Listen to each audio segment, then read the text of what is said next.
Hey Nicole, today's July 10th and I'm going to do my top 10 most favorite books of all time. Okay, so just as a reminder, none of the following books can be used in either of our top 10 lists. The Harry Potter series by J.K. Rowling. The Mortal Instruments series by Cassandra Clare. The Inheritance Cycle by Christopher Paolini. The Twilight series by Stephanie Meyer. And finally, the Artemis Fowl series by Ewan Colfer. It's in a book, a reading rainbow.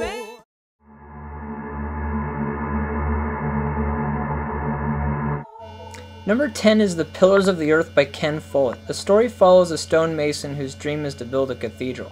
The story goes into the complicated lives of his family members, not to mention the corrupted church and royalty with whom he associates. It's a very long book, but if you can get through it, it's worth it.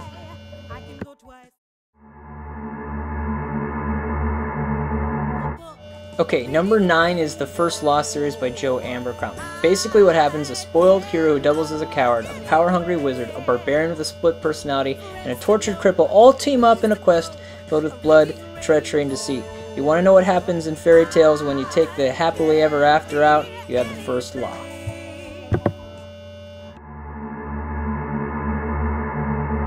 Bless Me Ultima by Rodolfo Anaya. The story takes place in Guadalupe, New Mexico during World War II.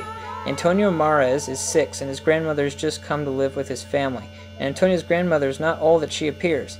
In this story, Antonio confronts mystical witchcraft, his parents' expectations, and struggles with his religious faith.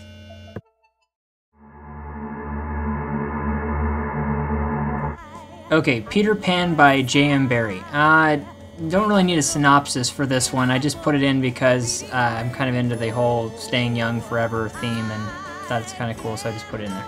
Anywhere.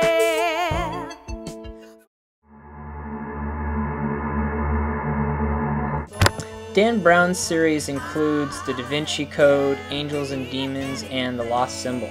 He writes a series of books that read like a mystery with a bunch of fictional and historic religious theory thrown in.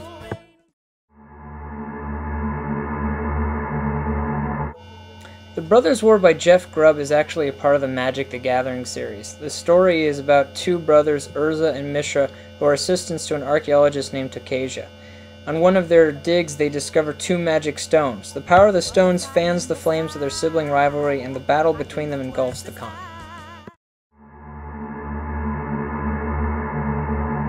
The Things They Carried by Tim O'Brien. The book is based on some of Tim O'Brien's own experiences in the Vietnam War. The Things They Carried tells the story of a platoon in the depths of Vietnam. The story goes over their struggle for survival and the sentimental things they carried with them that got them through the war. The Picture of Dorian Gray. The classic story by Oscar Wilde is also the only novel he ever wrote. Dorian Gray is a young man who becomes the subject of a portrait by Basil Hallward.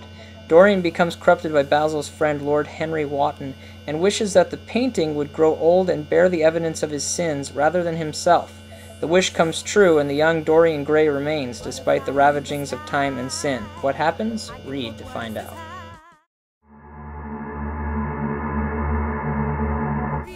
Okay, number 2 is The Redemption of Alphaeus by David and Leigh Eddings. Alright, and Nicole, I know you're going to kill me for this one, but I absolutely had to put it in my top 10, so I guess you'll just end up using the same book, and I guess that's okay.